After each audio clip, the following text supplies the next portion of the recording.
آج کا وظیفہ امام ابن تیمیہ رحمہ اللہ فرماتے ہیں کہ نیکیوں میں سے سب سے بڑی نیکی ہے وہ ہے استغفار. اور وہ کہتے ہیں کہ اگر آپ کو رزق کی کمی کا سامنا ہے، سبحان اللہ، صحت کی کمی کا سامنا ہے، مشکلات میں پھنسے ہوئے ہو، جتنی بھی دنیا کی وبائیں بلائیں آفتیں ہیں تم پر، سب کا علاج استغفار میں موجود ہے. اور نبی کائنات صلی اللہ علیہ وسلم فرماتے ہیں طوبی لمن وجد فی صحیفتہ استغفارا کثیرا، کہ جس بندے کے نامہ اعمال میں قیامت والے دن کثرت سے لکھا ہوا استغفار نکل آیا، اللہ اس کے لیے تو طوبہ ہے. طوبہ کیا ہے؟ جنت ہے. سبحان اللہ. جنت کے اندر ایک درخت کا نام بھی طوبہ ہے.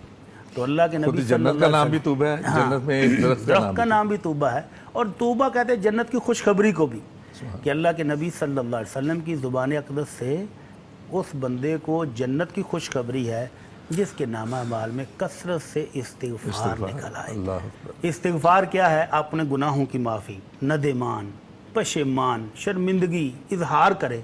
استغفر اللہ الذی لا الہ الا هو الحی القیوم واتوب الیہ، کہ اللہ تو پاک ہے، تو زندہ اور قائم رہنے والی ذات ہے، گناہ گار میں ہی ہوں، غلطی میرے سے ہی ہوئی ہے، اللہ معاف کر دے. تو یہ اظہار کرتا رہے اور کثرت سے کرتا رہے. کتنا کرنا چاہیے؟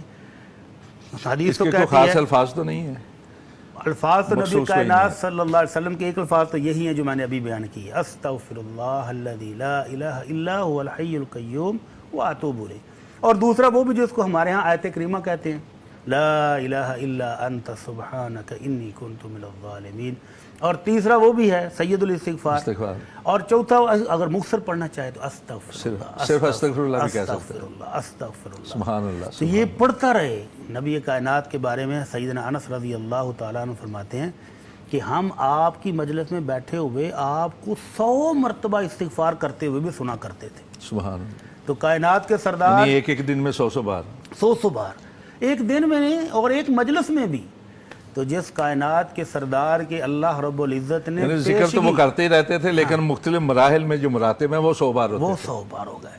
تو اللہ کے نبی صلی اللہ علیہ وسلم جن کا جنت میں محل بھی وہاں ہے جہاں کسی دوسرے نبی کا بھی نہیں ہے، جن کا مقام اور مرتبہ پہلے سے طے شدہ ہے، وہ ہمیں سبق دینے کے لیے، امت کو سمجھانے کے لیے ایک مجلس میں بھی اتنی بار استغفار کرتے تھے. تو اللہ تعالی ہم سب کو بھی توفیق دے، ہمارے نامہ اعمال میں بھی کثرت سے استغفار لکھا جائے.